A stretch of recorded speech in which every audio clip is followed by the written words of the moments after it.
practitioners about should this be treated if T3, T4 is normal, do we go ahead, what about our clinical symptoms? So we'll discuss more on this.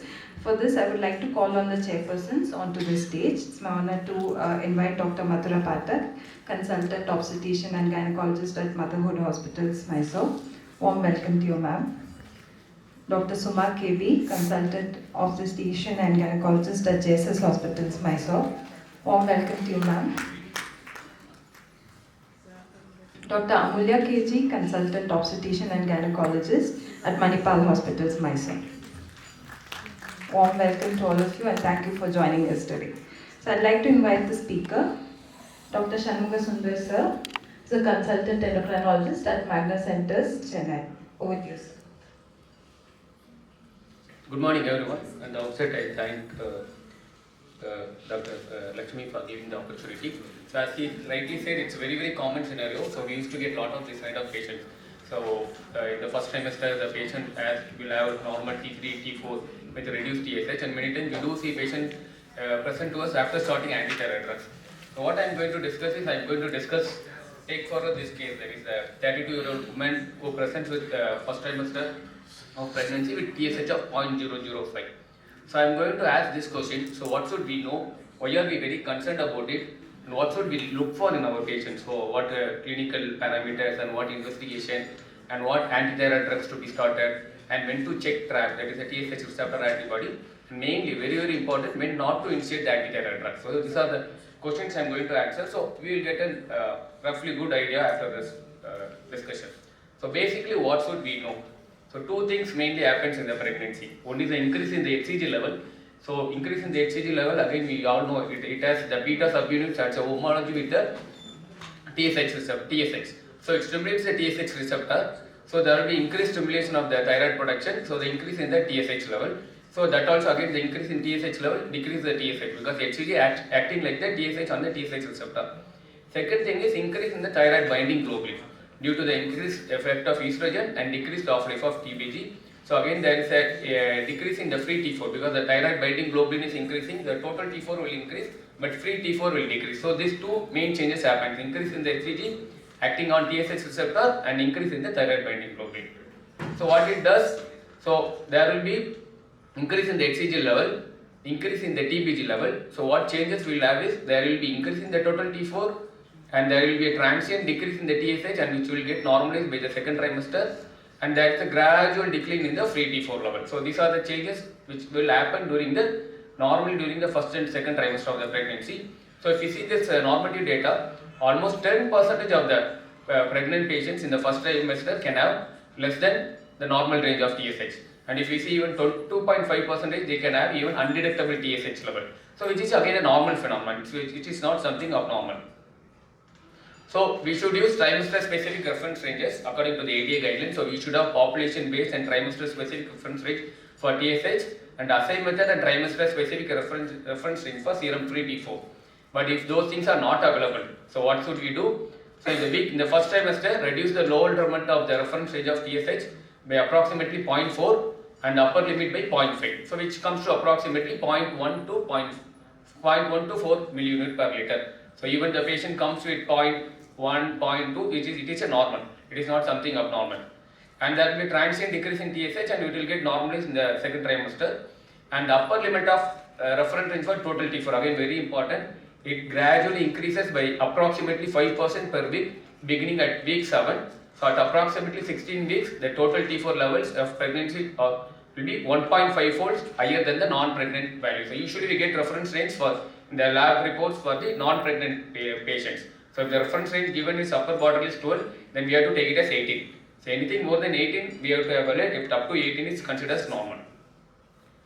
So here we consent. So TSH less than the normal range, what it can do, because the patient can have Graves' disease or actually hyperthyroidism or pregnancy related changes. So if it is hyperthyroidism means there is something problem in the thyroid gland. So the patient can have Graves' disease or the toxic multinodular goiter or toxic adenoma, etc. So what will happen if there is uncontrolled hyperthyroidism? So there can be various complications like thyroid storm, congestive cardiac failure in the mother. There can be miscarriage, gestational hypertension and preeclampsia, again very, very common. in uncontrolled hyperthyroidism. And in fetus, there can be fetal hyperthyroidism. There can be fetal hyperthyroidism if you give higher dose of antithyroid drugs, and there can be fetal goiter, IUG or SGA. And after birth, neonatal prematurity, again there can be neonatal thyrotoxicosis, neonatal hypothyroidism, and there can be central hypothyroidism also. So again, uncontrolled maternal hyperthyroidism can suppress the fetal hypothalamus pituitary thyroid axis. So the kid can have the central hypothyroidism also. So there can be various complications may be happening if we have the uncontrolled hyperthyroidism. So it's very important to diagnose Graves' disease and treat appropriately.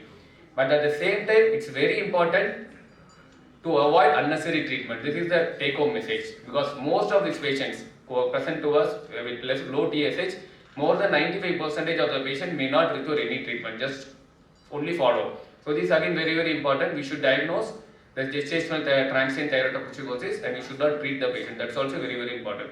Because as shown in this slide, the unnecessary antithyroid drug can lead to fetal hypothyroidism and neonatal hypothyroidism also. So this has to be avoided. So what should we look for in our patient? So again, there are two categories. One is the thyroid disease related hyperthyroidism, that is most common causes Graves' hyperthyroidism.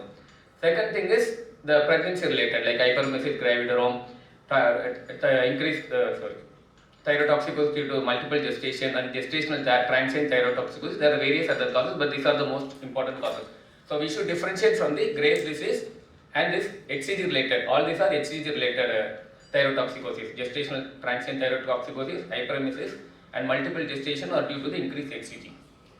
So these are the common thing which happens in pregnancy, which overlaps with the symptoms of hyperthyroidism also: heat intolerance, fatigue, anxiety, tachycardia, nausea, vomiting, etc. But there are few things which may be abnormal, like significant weight loss, persistent tachycardia. The patient has diffuse goiter, tremor, and diarrhea, recurrent loose stools, and the patient has ophthalmopathy. So the two most important signs are diffuse goiter and ophthalmopathy. If those things are there, then mostly we are dealing with the case of Graves' disease. So even many times we don't need further investigation also, you can directly go for treatment also. Okay, we have to look for all these symptoms and signs. So how to differentiate? If the symptoms of hyperthyroidism is there before pregnancy and also during pregnancy, it's more likely Graves' disease we are dealing with. And if the symptoms is very recent onset in the 7th or 8th week of pregnancy, then it may be HCG related. And if the patient has goiter or ophthalmopathy, then it's more likely Graves' disease. Then we have to go for the investigation like thyroid antibodies, thyroid ultrasound, and we can look for the T3, T4 level also. Usually in the Graves' disease, the T3 level will be significantly more compared to the T4 level. So the ratio T3, T4 ratio will be more than 20 in Graves' disease, it will be less than 20. So we have to use our clinical acumen also. After that, we have to ask for the investigations based on the patient's availability, etc. So coming to our case, 32-year-old female in first trimester co-present with the low TSH. So this patient has vomiting of more than 15 times per day, epigastric pain, but there's no typical symptoms of hyperthyroidism. So an investigation shows elevated bilirubin, low potassium, and there is a slightly elevated free T4 level and TSH is 0.09. And TSH receptor antibody is negative, anti-TG antibody, anti-TPO antibody negative, hepatitis A, B, C non-reactive. So basically this is a case of clear-cut case of hyperemesis gravidarum. Simple, just give dextrose saline, replenish potassium, just wait. No need to give antithyroid drug. So just simple conservative management will do. So this is a typical cause of hypergravidarum. When there is an increase in HCG level, the vomiting also correlates with the HCG level, and the T4 level also will be high during those times, and TSH will be suppressed, and gradually by 16 to 18 weeks all the things will get settled. So just we have to follow the patient. So to summarize, we have to look for clinical signs, that is the orbitopathy, goiter, and look for the severity of the hyperthyroidism. So if the patient has goiter or orbitopathy, then most likely we are dealing with Graves' disease. If those things are not there, then we can go for TSH receptor antibody. TSH receptor antibody positive, it's a very sensitive test, 99% sensitive. So again we are dealing with Graves' disease. If antibodies are negative, then again we may be dealing with thyroiditis or Graves' disease or HCG mediated thyrotoxicosis. If available, we can go for thyroid ultrasound. If the blood flow is high, then Graves' disease is more likely. If the blood flow is low, then again thyroiditis is more likely. But if it is a normal, then again it can be Graves' disease or the HCG related disease. Again, wait and watch will help in most of these cases, or refer to the endocrinologist. Now suppose this is not a case of HCG related thyrotoxicosis. We are dealing with a Graves' disease. So what should we do? So which antithyroid drug to be used, whether propyldiazole or carbimazole. So if you see the data, both PTU and carbimazole crosses the placenta, and if you see again the rate of fetal defects is almost similar, 2 to 3% with the PTU and 2 to 4% with the methimazole. But traditionally the PTU is preferred over the methimazole in first trimester because the congenital side effects severity associated with PTU is very less compared to the carbimazole or methimazole. So if you see the carbimazole and methimazole, the patient can have ventricular septal defect, tracheoesophageal fistula, and various other major side effects. But the most common congenital side effect with the PTU is either the preauricular sinus or any genitourinary tract abnormality, which can be easily corrected. So the thing is, when the patient is in the first trimester, try to give PTU unless the patient already has any severe liver disease. And once the patient crosses the 16 weeks of pregnancy, then we can convert to the methimazole and carbimazole. And the most important thing is the methimazole or carbimazole are slightly more potent than PTU. So once you are shifting from PTU to methimazole or carbimazole, always do the free TFT levels after 2 weeks and gradually reduce the dose. And most of the patient, 50% of the patient in the second or third trimester, usually they may not require the antithyroid drugs. So post pregnancy there can be flare up, but usually in second trimester, third trimester, 50% of the patient we will be able to stop the antithyroid drugs. So following is also very important. And coming to the trap, why trap is important? Because trap can again cross the placenta and act on fetus thyroid. If trap levels are 3 to 5 times more than the upper limit of normal, there is a risk of fetal hyperthyroidism. So we should inform the sonologist that this patient has hyperthyroidism and the trap levels are high. So you should monitor, look for the certain things, that is the fetal goiter and the fetal heart rate, there is any eye drops, all those things has to be informed. So you should inform the sonologist. And at the third trimester, if again the traps are increased, then we should inform the neonatologist that the mother's trap levels are increased. So the neonate is at risk of neonatal thyrotoxicosis. So again, we should take a do proper monitoring in the fetus. Another important thing is, if the patient is on antithyroid drugs and in the remission, usually no need to do the trap. But if the patient has received radioactive iodine ablation and the patient is either euthyroid or hypothyroid now, the trap levels may not be negative. The trap levels can be positive even for more than 5 years. So in this kind of patient, we should monitor trap levels, because again the increased trap level can cause fetal hyperthyroidism or neonatal thyrotoxicosis. So taking history is also important. Just noting down hypothyroidism is not. The patient has a previous Graves' disease under radioiodine ablation. Those patients also we have to monitor carefully. So we have to do trap if the patient is already on antithyroid drugs, known case of Graves' disease. At the diagnosis at the 5th or 6th week, we have to do the trap level. Otherwise, in any other cases like gestational thyrotoxicosis versus Graves' disease, usually in the 8th to 10th week, we may require to do trap levels. And any other patients on antithyroid drugs at the first trimester, if the trap levels are positive, then we need to recheck at second and third trimester. If the trap levels are negative, no need to do the trap levels again.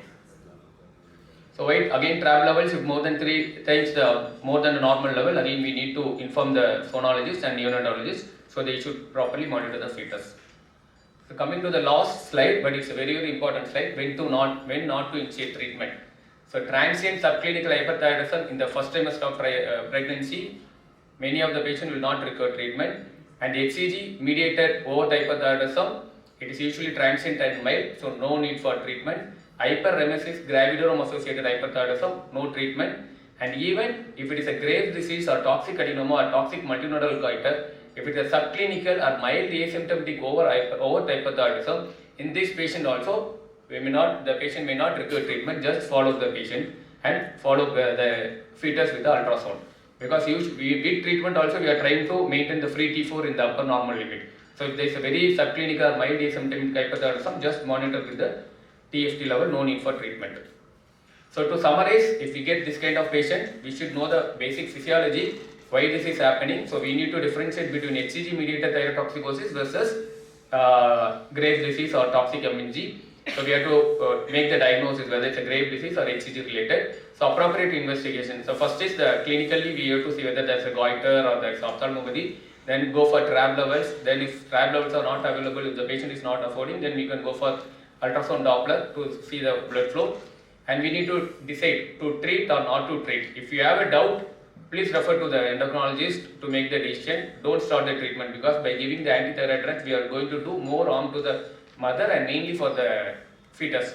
So if you have doubt, don't start. Even we at least confirm twice or thrice before making the decision of giving antithyroid drugs to the pregnant patients. And appropriate dosing. Always start with the low dose and gradually titrate. And also which drug? PTU in the first trimester and methimazole or carbimazole in second and third trimester.